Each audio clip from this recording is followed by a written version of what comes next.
Economía Hoy, con Gerardo Corrales. Es presentado por...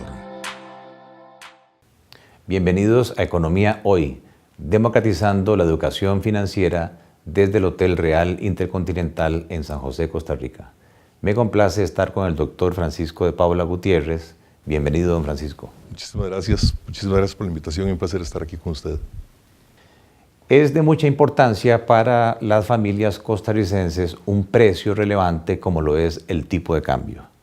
Se dice, datos de la Superintendencia de Entidades Financieras, que alrededor de 500,000 familias costarricenses tienen créditos en dólares sin ganar en dólares. Y por eso es de interés el tema del tipo de cambio. ¿Qué se entiende, don Francisco, por el tipo de cambio? Bueno, el tipo de cambio es el precio de la moneda extranjera en términos de la moneda nacional. Es decir, cuando hablamos de que el tipo de cambio son 570 colones por dólar, lo que decimos es, si se quiere comprar un dólar, habrá que entregar 570 colones. O si se tiene un dólar y se quiere vender, se podrá vender alrededor de 570 colones. Entonces es un precio importante en la economía porque, como usted bien lo dice, afecta a muchas transacciones. Técnicamente a veces también se dice el tipo de cambio nominal y el tipo de cambio real. Y el ciudadano común no entiende cuál es la diferencia entre estos dos conceptos y del porqué de la importancia de esa diferencia.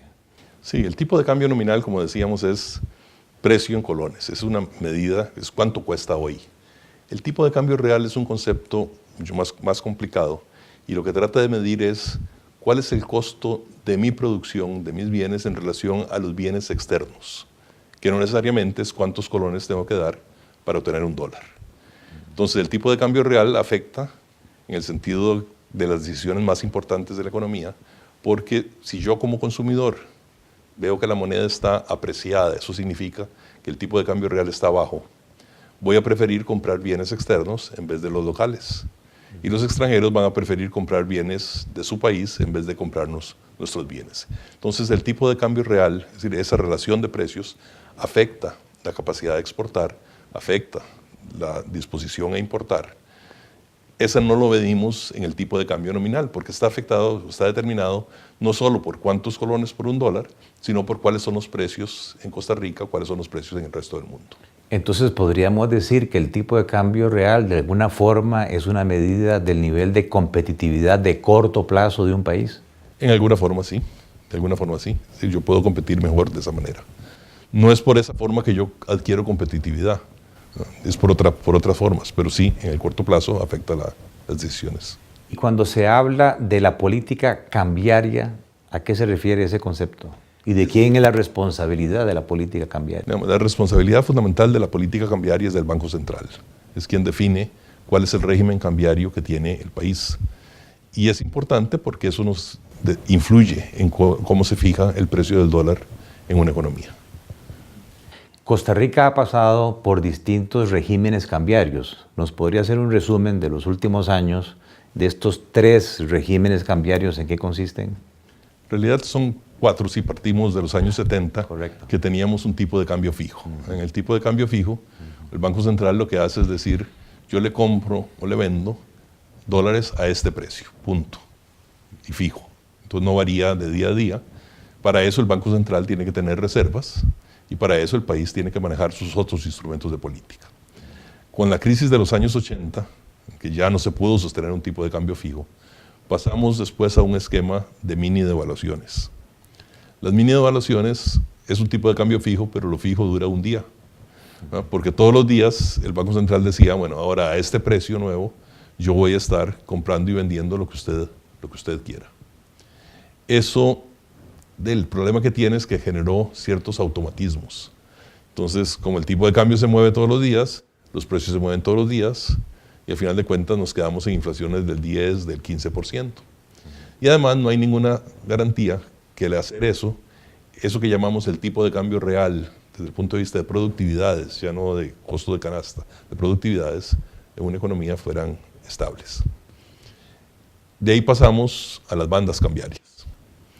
Eso fue en el 86, perdón, en el 2006. Y las bandas cambiarias lo que empiezan a meter al país es en un proceso de mayor flotación, de mayor fluctuación, en que el precio de la moneda no solo lo determine el Banco Central, sino que lo determine en mucho la acción de oferta y demanda en un mercado. Bueno, y en enero del 2015, el Banco Central dijo, vamos a eliminar las bandas cambiarias, vamos a ir a una flotación administrada. Ahí lo que está funcionando es que el tipo de cambio, en teoría, debería flotar, en teoría debería ser oferta y demanda, pero el Banco Central se reserva el derecho de administrar. Entonces, ¿cuánto quiere administrar? El Banco Central va a determinar si el tipo de cambio es un esquema mucho más rígido, como creo el que hemos tenido en Costa Rica, o si el tipo de cambio es un esquema más flexible. Se ha tratado entonces en esta migración de sistemas de que sea cada vez más el mercado, oferta y demanda que definan el tipo de cambio para que el ciudadano no crea que el tipo de cambio es fijo. Sin embargo, cuando uno calcula la variabilidad en cada uno de estos regímenes del tipo de cambio, resulta que esa variabilidad más bien se ha venido reduciendo. Incluso en este sistema de flotación administrada, la variabilidad ha sido como del 2%. ¿Es eso tal vez un tema coyuntural o es un tema particular de política? Bueno, yo creo que es una decisión del Banco Central, porque el Banco Central puede influenciar el mercado cambiario comprando o vendiendo dólares. Compra dólares cuando hay muchos, vende dólares cuando siente que la demanda es mayor.